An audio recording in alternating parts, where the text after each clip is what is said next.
నమస్కారం. N9 న్యూస్కి స్వాగతం. హెడ్లైన్ చూద్దాం.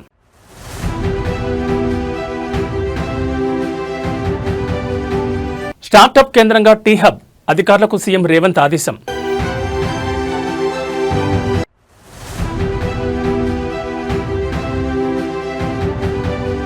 చిత్తూరు జిల్లా నగరంలో చంద్రబాబు పర్యటన, స్వర్ణాంధ్ర స్వచ్ఛాంధ్ర కార్యక్రమానికి హాజరైన సీఎం.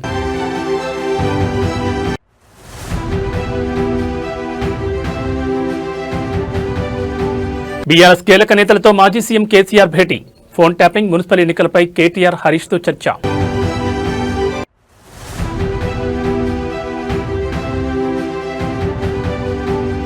బళ్ళారిలో గాలి జనార్దన్ రెడ్డికి చెందిన ఇంటికి నిప్పు పెట్టిన దుండగులు, కాంగ్రెస్ ఎమ్మెల్యే వర్గీయుల పనేనని ఆరోపణ.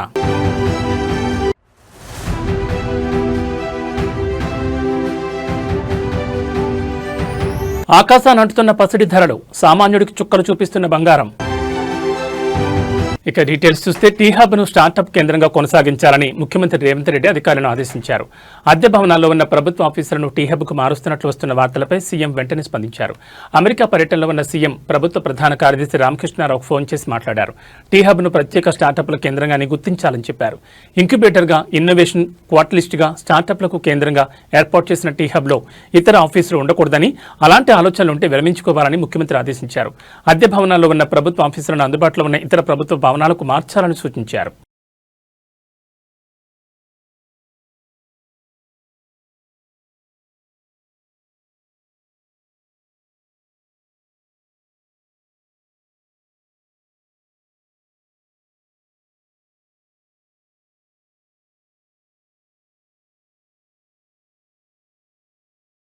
చిత్తూరు జిల్లాలో నగరికి సీఎం చంద్రబాబు నాయుడు చేరుకున్నారు. అక్కడ జరుగుతున్న స్వర్ణాంధ్ర స్వచ్ఛాంధ్ర కార్యక్రమానికి ఆయన హాజరయ్యారు. కార్యక్రమంలో భాగంగా ఏర్పాటు చేసిన ఎగ్జిబిషన్ను సీఎం సందర్శించారు. తొలుత ఈ-వేస్ట్ రీసైక్లింగ్ స్టాల్ను సందర్శించారు. స్టాల్ వద్ద ఉన్న సంస్థ సిబ్బంది అందుకు సంబంధించిన వివరాలను సీఎం తెలిపారు. సీఎం మాట్లాడుతూ స్వచ్ఛ రథాల్లో ఈ వేస్ట్ సేకరణ కూడా స్థానం కల్పించాలని అధికారులకు సూచించారు. గ్రామీణ పట్టణ ప్రాంతాల్లో ఉన్న 47 యూఎల్పీల ద్వారా ఈ వేస్ట్ ప్రత్యేకంగా సేకరిస్తున్నట్లు అధికారులు సీఎం తెలిపారు. ప్లాస్టిక్ వేస్ట్ నుంచి ప్లాస్టిక్ ఇటుకలు తయారు చేసే యూనిట్ మైసూరులో ఉందని, దాన్ని ఏపీకి రావాల్సిందిగా కోరుతున్నామని అధికారులు చెప్పారు. తాము తయారు చేసే M60 గ్రేడ్ ఇటుకలు 2 కేజీల బరువు ఉంటాయని స్టాల్ సిబ్బంది సీఎంకు వివరించారు. 4 టన్నుల ప్లాస్టిక్ ఇటుకల తయారీ యూనిట్ నిర్వహణలో ఉందని పేర్కొన్నారు. అయితే అందుకు ఎన్ని టన్నుల ముడిసరుకు అవసరం పడుతుంది, పెద్ద ఎత్తున చేపట్టడానికి ఎంత ఖర్చు అవుతుందని సిబ్బందిని సీఎం ప్రశ్నించారు. రోజుకు 4 టన్నుల ముడిసరుకుతో ఇటుకల ఉత్పత్తి చేయగలమని చెప్పారు. అందుకు స్పందించిన సీఎం తగిన ఏర్పాట్లు చేయాలని అధికారులకు సూచించారు. చిత్తూరులో పైలట్ ప్రాజెక్టు కింద ప్రారంభానికి సంస్థతో ఒప్పందం చేసుకున్నారు. అయితే ప్రాజెక్టు కార్బన్ ప్రింట్ ద్వారా వచ్చే ప్రయోజనాలకు మెప్మాలోని మహిళా బృందాలకు కంపెనీ అందిస్తుందని అధికారులు ఈ సందర్భంగా సీఎంకు తెలిపారు.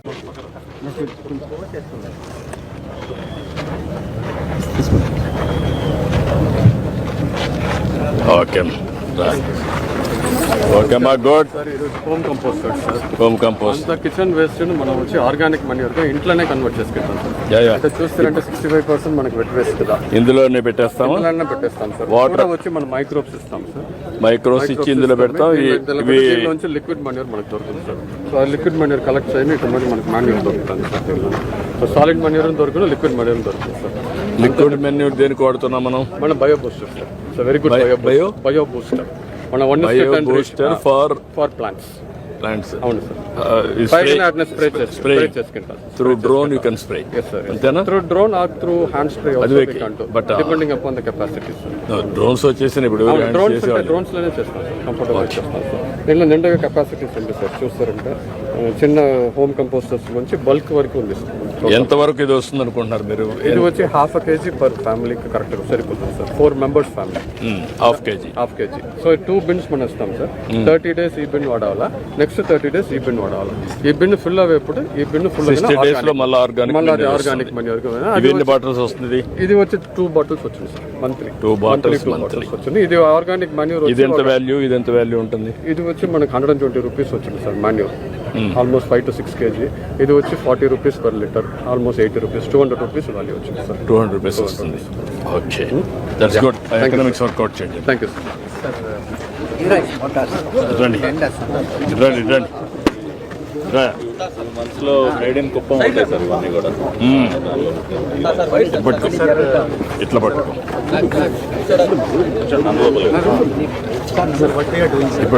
పంచాయతీలో సార్ 1 ఈ ఆటో షూట్ పీరియడ్ సార్. ఇప్పటి వరకు 110 సార్ సిఎస్ఆర్ కింద వాళ్ళు ఇచ్చారు సార్. అదనంగా 67 sir we have purchase through our funds. So next 6 monthsలో సార్ ప్రతి పంచాయతీకి ఒకటి 7 సార్. వీళ్ళు ఎన్ని మ్యానుఫ్యాక్చర్ చేయగలుగుతున్నారు? సార్ వాళ్ళకి కెపాసిటీ చాలా బాగా ఉంది సార్. వాళ్ళు తమిళనాడు గవర్నమెంట్ రూరల్ ఏరియా వాళ్ళు మొత్తం ఇచ్చారు సార్. మీరు కూడా మనకి ఎన్ని కావాలన్న గ్యాప్స్ అన్ని ఫిలప్ చేసుకోండి. సార్ మొత్తం స్టేట్లో 2000కి we are call tender and rate contract fix చేసి కమిషనర్స్కి ఇచ్చాం. కమిషనర్లు కూడా 1 by 1 they are placing order sir. మీరు చెప్పిన సర్వీస్ మోడల్లో we are not purchasing this through service. Anyway you coordinate. 3 నెలల్లో స్టార్ట్ చేస్తాం. ఓకే అమ్మా, గుడ్. నమస్కారం అమ్మా, థ్యాంక్ యూ అమ్మా. నమస్కారం. ఏంటా? Sir 2 initiatives. ఒకటి రిగార్డింగ్ ఈ వేస్ట్ సార్. E-waste. ఈ వేస్ట్ ఇప్పుడు వరకు సార్ 47 ULBస్లో ఎవ్రీ మంత్ కలెక్షన్ జరుగుతుంది. We have an agency electric వాళ్ళతో చేస్తున్నాం. చూశాను దాన్ని లాజికల్ గా అన్ని ఊర్లోంచి కూడా మీరు ఒక స్వచ్ఛ రథాలు పెట్టారు కదా, ఎస్ సార్. దానికి ఇవి కూడా ఇచ్చేయకూడదు సార్ అంటే వాళ్ళు అది Integration. తీసుకోవడం లేదు. ఎందుకంటే మళ్ళీ ఇది తీసుకొచ్చి ప్రతి ULBలో కూడా కాదు కదా మా స్వచ్ఛాంధ్ర మిషన్ లో స్వచ్ఛ ఇది పెట్టారు, స్వచ్ఛ రథాలు పెట్టారు కదా, స్వచ్ఛ రథాల్లో ఈ వేస్ట్ కూడా పెట్టకూడదు అంటున్నారు. పెట్టచ్చు సార్. రూరల్ ఏరియా నుంచి అది కలెక్ట్ చేస్తాం. Collect చేసి అర్బన్ ఏరియాలో ఇప్పుడు ప్రతి ULBలో కూడా కలెక్షన్ పాయింట్ పెట్టాము సార్. ఆ కలెక్షన్ పాయింట్ ఇప్పుడు 47 ULBలో బాగా నడుస్తుంది. రిమైనింగ్ కూడా ఎక్స్పాండ్ చేస్తున్నాం సార్. అవి చేసి ఇవి కూడా ఇది కూడా కలెక్ట్ చేస్తాం. వర్కౌట్ చేయండి బాగా. ఇంకొకటి సార్ సెకండ్ ఇనిషియేటివ్ సార్. ఇది నాన్ రీసైక్లబుల్ ప్లాస్టిక్నే వీళ్ళు ఈ బ్రిక్స్ లా కన్వర్ట్ చేస్తాం. మైసూర్లో ఉంది unit. Now we are requesting them to come to Andhra also sir. ఎందుకంటే మన సర్కులర్ ఎకానమీ పాలసీలో what is the size? Sir, this is basically M60 grade, which is 2 kgs. అంటే 4 ton వస్తే మనకి okay, but what is the size of the project? project is about 4 tons viable unit, sir, per unit. 4 tons. 4 tons. What is the raw material you require? Non-recyclable material. All other places my value, sir. Material, you can This is show low that. value plastic. And Then I can understand what is the requirement of how many metric tons?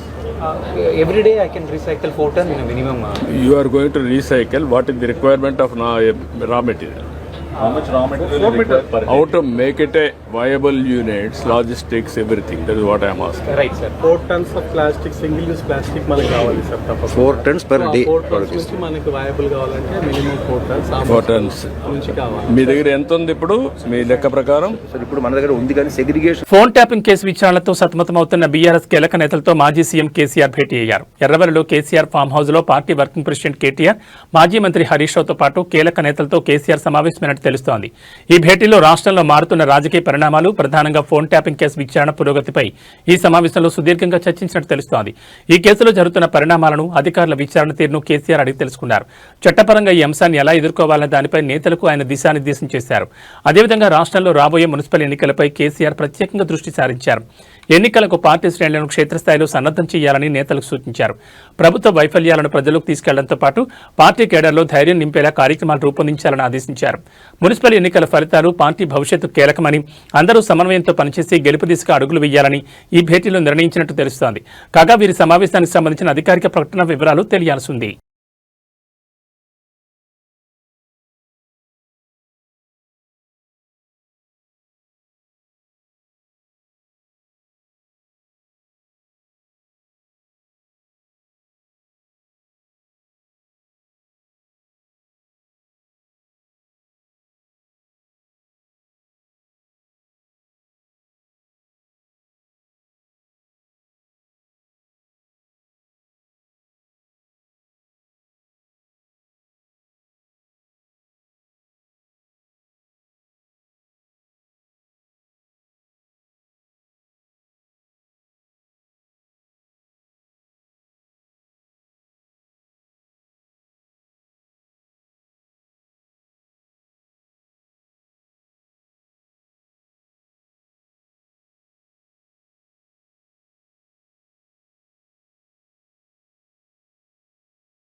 Annavaram దేవస్థానం ప్రసాదం మరోసారి వివాదాల చుట్టూ తిరుగుతోంది. ఇటీవల ప్రసాదంలో నత్త ఉందంటూ ఓ జంట చేసిన హంగామా ఇంకా చల్లారకముందే ఇప్పుడు ప్రసాదం కౌంటర్ వద్ద ఎలుకలు హల్చల్ కొత్త దుమారం లేపింది.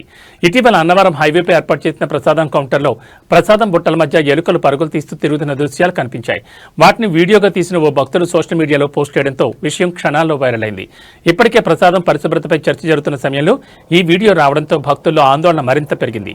ఈ ఘటనపై భక్తులు అక్కడే ఉన్న సిబ్బందిని ప్రశ్నించగా కొనాలంటే కొనండి, లేకపోతే వెళ్లిపోండి అన్నట్లుగా నిర్లక్ష్యంగా స్పందించారన్న ఆరోపణలు వినిపిస్తున్నాయి. ఈ వ్యవహారం కాస్త దేవస్థానం అధికారుల దృష్టికి వెళ్లడంతో వారు సీరియస్ గా స్పందించారు. వెంటనే ఘటనపై అంతర్గత విచారణ చేపట్టిన అధికారులు పర్యవేక్షణ లోపం ఉందని తేల్చారు. బాధ్యతారహితంగా వ్యవహరించారని నిర్ధారించడంతో ఇద్దరు ఉద్యోగులను సస్పెండ్ చేస్తూ దేవస్థానం ఈవో ఉత్తర్వులు జారీ చేశారు. ఇకపై ఎలాంటి ఘటనలు పునరావృతం కాకుండా కఠిన చర్యలు తీసుకుంటామని అధికారులు భక్తులకు హామీ ఇచ్చారు.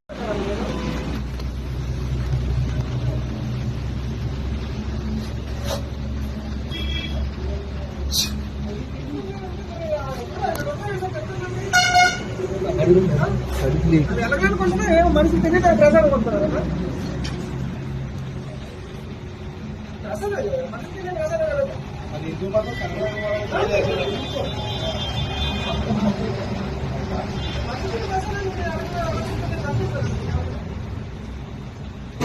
కర్ణాటక రాజకీయాల్లో సంచలనం చోటు చేసుకుంది. బీజేపీ ఎమ్మెల్యే ప్రముఖ పారిశ్రామికవేత్త గాలి జనార్దన్ రెడ్డికి చెందిన ఓ భవనాన్ని దుండగులు దగ్ధం చేశారు.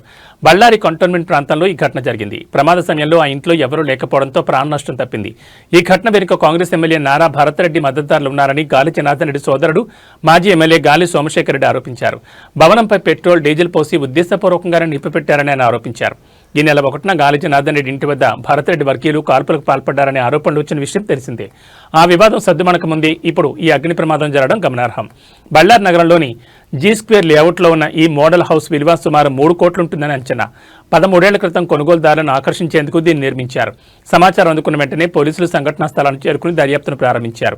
ఈ ఘటనకు సంబంధించి ఒక వ్యక్తిని అదుపులోకి తీసుకుని విచారిస్తున్నట్లు పోలీసు వర్గాలు తెలిపాయి. ప్రస్తుతం అసెంబ్లీ సమావేశాల కోసం గాలి జనార్దన్ రెడ్డి బెంగళూరులో ఉన్నారు. ఈ ఘటనపై స్పందిస్తూ ఇటీవల బ్యానర్ల గొడవ తర్వాత ఈ ప్రమాదం జరగడం అనుమానాలకు తావిస్తోందన్నారు. బళ్ళారి ఎస్పీతో మాట్లాడానని, నిందితులను త్వరలోనే పట్టుకుంటామని హామీ ఇచ్చారని ఆయన తెలిపారు. ఈ ఘటనతో బళ్ళారిలో ఇరు వర్గాల మధ్య రాజకీయ వైరం మరింత ముదిరే అవకాశం ఉందని విశ్లేషకులు భావిస్తున్నారు.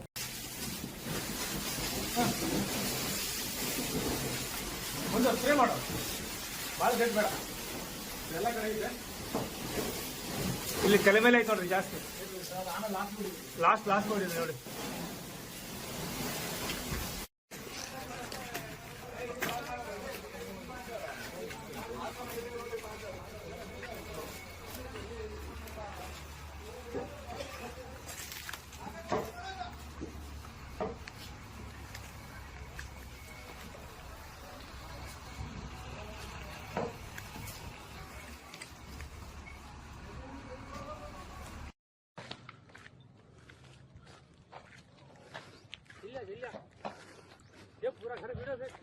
ಪೂರಾ ಗರ್ ಜಲ್ಕೋ. ಇಲ್ಲಿ ನೋಡ್ರಿ, ಮನೆಗೆ ಯಾರು ಬೆಂಕಿ ಹಾಕಿದ್ದಾರೆ. ಜಿ ಸ್ಕ್ವೇರ್ನಲ್ಲಿ ಮನೆ ಎಲ್ಲ ಹತ್ಕೊಂಡು ಬಿಡ್ತಿದೆ.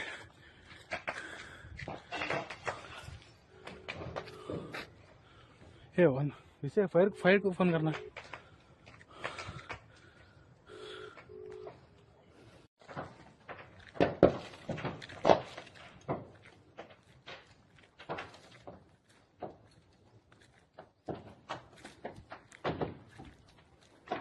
తెలంగాణ రాష్ట్రానికి ఆత్మగా ఉన్న సింగరేణిపై వస్తున్న కొన్ని కట్టుకథలు, రాతలు అంతిమంగా 42,000 మంది పర్మనెంట్, 30,000 మంది అవుట్సోర్సింగ్ ఉద్యోగుల మానసిక స్థైర్యాన్ని దెబ్బతీసే విధంగా ఉన్నాయని డిప్యూటీ సీఎం మల్లు భట్టి విక్రమార్క అన్నారు.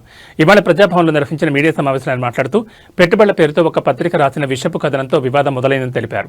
కట్టుకథలు, ఊహాగానాలతో రోజుకో కథ వండి వారుస్తున్నారని వ్యాఖ్యానించారు. ఆ వార్తలు చూస్తుంటే ఎవరో దోపిడీదారు కోసమో లేదా ఎవరి ప్రయోజనాల కోసమో ఈ కథనాలు వస్తున్నాయని అనిపిస్తోందని అన్నారు. కొంతమందికి లబ్ధి చేకూర్చేందుకే సింగరేణిలో సైట్ విజిట్ అనే నిబంధన పెట్టారని ఊహించుకుని కథనాలు రాస్తారని ఆయన మండిపడ్డారు. అనుకున్న వ్యక్తులకు టెండర్లు ఇచ్చేందుకు నిబంధనలు మార్చారంటూ పక్కాగా కథలల్లారని చెప్పారు.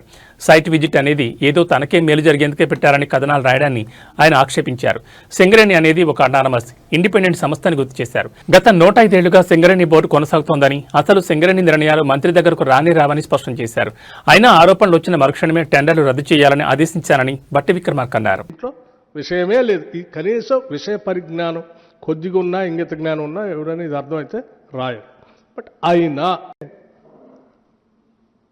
ఏ రాబందులు, ఏ గద్దలు, ఏ దోపిడీదారుల ప్రయోజనాల కోసమో ఈ కథనాలన్నీ వస్తున్నట్టుగా కనిపిస్తూ ఉన్నాయి. చిన్నప్పుడు నేను ఎక్కడో వినేవాడిని, ఏ నినాదం వెనక ఎవరి ప్రయోజనాలు దాగున్నాయో అని. ఏ నినాదం వెనక ఎవరి ప్రయోజనాలు దాగున్నాయో అని. ఈ తొలి పలుకుల రాతల వెనక ఎవరి ప్రయోజనాలు దాగున్నాయో నాకు తెలియదు. కానీ నాగర్ కర్నూలు జిల్లా బిజినేపల్లి మండల కేంద్రంలో యూరియా బస్తాల కోసం రైతులు రాత్రంతా చలిలో జాగారం చేశారు. మండలంలోని చుట్టుపక్కల గ్రామాల నుంచి రైతులు పెద్ద సంఖ్యలో మండల కేంద్రానికి చేరుకుని క్యూ కట్టారు. స్వెటర్లు, దుప్పట్లతో రాత్రిపూట రైతు వేదిక వద్ద రైతులు క్యూలో ఉన్న వీడియో ఒకటి ప్రస్తుతం సోషల్ మీడియాలో వైరల్గా మారింది. ప్రభుత్వ యంత్రాంగం అధికారులు యూరియాకు కొరత లేదని ప్రకటన చేస్తున్న విషయాన్ని గుర్తు చేస్తూ అధికారుల ప్రకటనల్లో నిజం లేదని, క్షేత్రస్థాయిలో యూరియా దొరకడం లేదని రైతులు ఆరోపించారు. 2-3 బస్తాల కోసం రోజుల తరబడి కార్యాలయం చుట్టూ తిరగాల్సిన పరిస్థితి నెలకొందని ఆవేదన వ్యక్తం చేశారు. ఈ క్రమంలోనే యూరియా బస్తాల కోసం రైతు వేదిక వద్ద క్యూ కట్టామని తెలిపారు. శుక్రవారం రాత్రి నుంచి శనివారం ఉదయం వరకు క్యూలో ఉన్నారు. మహిళా రైతులు, యువకులు కూడా యూరియా బస్తాల కోసం చలిలో జాగారం చేయడం వీడియోలో చూడొచ్చు.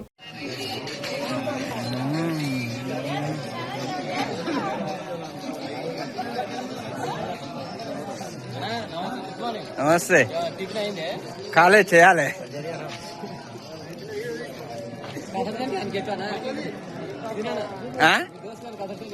పెట్టాలి.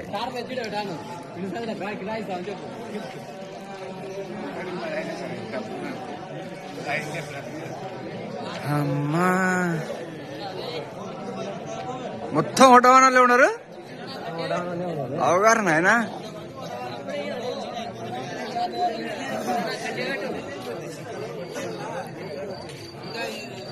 ప్రజాపాలన ఇంటింటికి వస్తుందా? నీడ కూర్చోబెట్టి చూడాయా?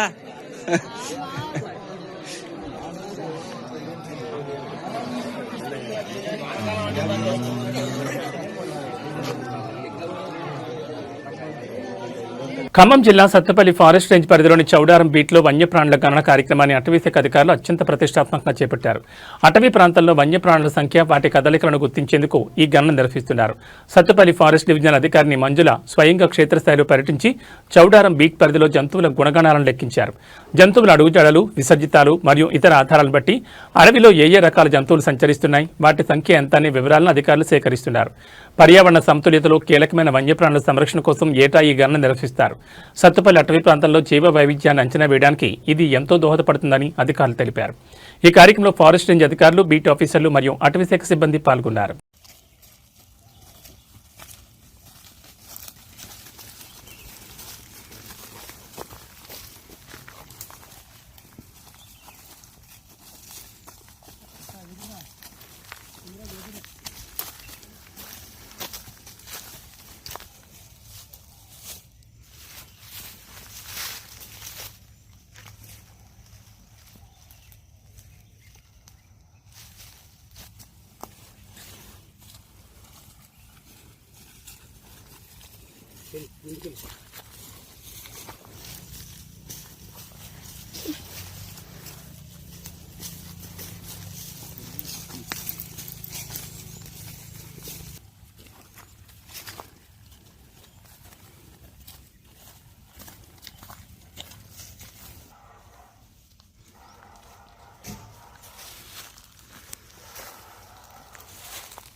కాంగ్రెస్ ప్రభుత్వం ఏర్పడిన తర్వాత చెరువుల సంరక్షణ పేరుతో హైడ్రా పేరుతో పెద్ద ఎత్తున హడావుడి చేసినా వాస్తవానికి చెరువుల పరిస్థితి మాత్రం రోజు రోజుకు దిగజారుతోందని స్థానికులు మండిపడుతున్నారు. కూల్చివేతల మీద చూపిన శ్రద్ధ చెరువుల పునరుద్ధరణపై చూపడం లేదన్న విమర్శలు వెలువెత్తున్నాయి. మీడియాలో వార్తలు వచ్చినప్పుడు మాత్రమే స్పందిస్తూ దుర్గం చెరువు బాధ్యత తమదేనని హైడ్రా ప్రకటించడంపై ప్రజలు పెదవిరుస్తున్నారు. మరి నగరంలోని మిగతా చెరువులు హైడ్రా పరిధిలోకి రావా అని ప్రశ్నిస్తున్నారు. ఈ చెరువు ప్రస్తుతం పూర్తిగా గుర్రపడెక్కతో నిండిపోయి కనుమరుగయ్యే స్థితికి చేరుకుంది. దీన్ని శుభ్రం చేసే నాథుడే కరువయ్యారు. చెత్తా చెదారం, మురుగునీరు మరియు గుర్రపడెక్కతో ఈ ఈ చెరువు కంపు కొడుతోంది. పరిసర ప్రాంతాల ప్రజలు దుర్వాసనతో తీవ్ర ఇబ్బందులు పడుతున్నామని ఆవేదన వ్యక్తం చేస్తున్నారు. ఇక్కడ గతంలో చెరువు భూముల్లో ఉన్న కట్టడాలను హైడ్రా కూల్చివేసింది. అయితే కూల్చివేసిన తర్వాత చెరువును పట్టించుకోకపోవడంతో అది ఇప్పుడు మురుక్కుంటలా మారింది. కూల్చడం మీద ఉన్న ఆసక్తి బాగు చేయడం మీద లేదా అని స్థానికులు నిలదీస్తున్నారు. ఇక్కడ కూడా పరిస్థితి ఏమీ భిన్నంగా లేదు. గుర్రపడకతో నిండిపోయి చెరువు ఉందో లేదో తెలియని స్థితిలో ఉంది. చెరువుల ఆక్రమణను తొలగించడమే కాదు, వాటిని కాలుష్యరహితంగా తీర్చిదిద్దడం కూడా ప్రభుత్వ బాధ్యత కాదా అని నగరవాసులు ప్రశ్నిస్తున్నారు. హైడ్రా చర్యలు కేవలం పబ్లిసిటీ స్టంట్గా మిగిలిపోకుండా తక్షణమే చెరువుల ప్రక్షాళన చేపట్టాలని డిమాండ్ చేస్తున్నారు.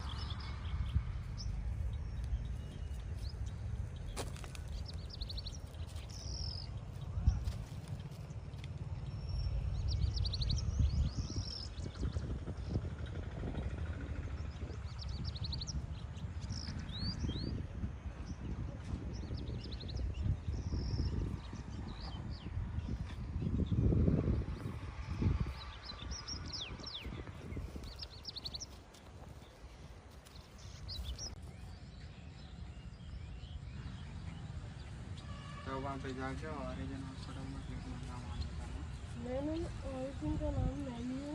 फिर वो ऑरिजिन की छुट्टी क्या लिखा दिया वो मैंने मंथली छुट्टी पूछ के वो ये भी एक हॉस्पिटल है देखो उनका बोलते खाली वहाँ पे मीटिंग करते अभी वो क्या बोले उनका अभी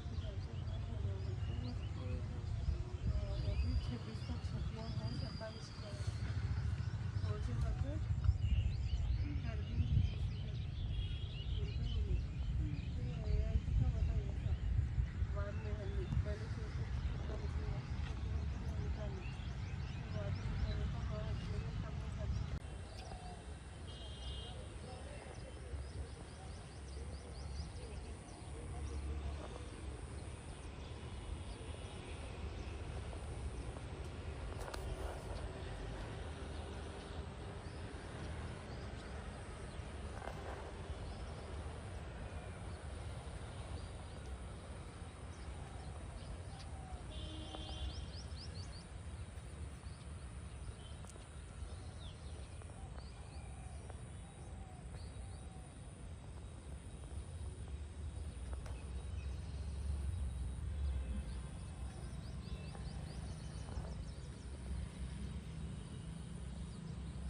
ప్రముఖ పుణ్యక్షేత్రం కొండగట్ట అంజన్న సన్నిధానం భక్తుల రద్దీతో కిక్కిరిసిపోయింది. ఇవాళ శనివారం కావడంతో పాటు రానున్న సమ్మక్క సారక్క జాతరను పురస్కరించుకుని భక్తులు ముందస్తుగా స్వామివారిని దర్శించుకునేందుకు పెద్ద సంఖ్యలో తరలివచ్చారు. మేడారం జాతర వెళ్లే ముందు అంజనను దర్శించుకోవడం ఆనవాయితీగా వస్తోంది. ఈ నేపథ్యంలో సుదూర ప్రాంతాల నుంచి భక్తులు వాహనాల్లో కొండగట్టుకు చేరుకున్నారు. ఇవాళ తెల్లవారుజాము నుంచి భక్తులు పవిత్ర కోనేరులో స్నానాలు ఆచరించి స్వామివారికి మొక్కులు చెల్లించుకున్నారు. ఆలయ క్యూలైన్లు, ధర్మగుండం మరియు ప్రసాద విక్రయశాలల వద్ద భక్తుల రద్దీ నెలకొంది. ఆలయ పరిసరాలు జై భజరంగబలి అన్న నామస్మరణతో మారుమోగాయి. భక్తులకు ఎటువంటి ఇబ్బందులు కలగకుండా ఆలయ అధికారులు మరియు పోలీసులు అవసరమైన ఏర్పాట్లు పర్యవేక్షిస్తున్నారు.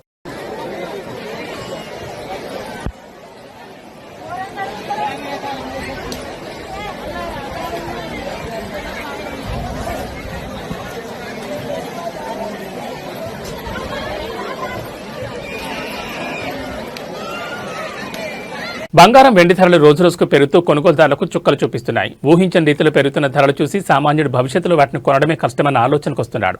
ట్రంప్ తీసుకుంటున్న నిర్ణయాలకు తోడు వెండి, బంగారానికి పెరుగుతున్న డిమాండ్, అంతర్జాతీయంగా నెలకొన్న పరిస్థితులు వాటి ధరల పెరుగుదల కారణమవుతున్నాయని నిపుణులు ఇప్పటికే వెల్లడించారు. కొద్ది రోజుల్లో మోడం ముగిసి మళ్లీ పెళ్లిళ్ల సీజన్ ప్రారంభమవనుండగా తప్పనిసరి పరిస్థితుల్లో బంగారం కొనేందుకు అప్పులు చేయక తప్పడం లేదని కొందరు వాపోతున్నారు. తాజాగా బంగారం ధర మరోసారి పెరిగింది. 24 క్యారెట్ల బంగారం 10 గ్రాముల ధర ₹1,470 పెరిగి 1,58,620కి చేరింది.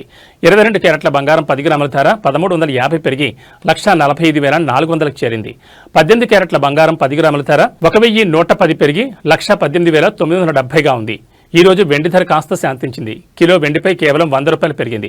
ప్రస్తుతం కేజీ వెండి ధర 3,60,100గా ఉంది. హైదరాబాద్ సహా తెలుగు రాష్ట్రాల్లోని ప్రధాన నగరాల్లో దాదాపు ఇవే ధరలు ఉండనున్నాయి. మున్ముందు పెళ్లిళ్లు, శుభకార్యాలు ఉన్నవారు బంగారం ఇప్పుడే కొనుగోలు చేయడం మంచిదని, భవిష్యత్తులో ధర మరింత పెరిగే అవకాశాలు బలంగా ఉన్నాయని నిపుణులు చెబుతున్నారు.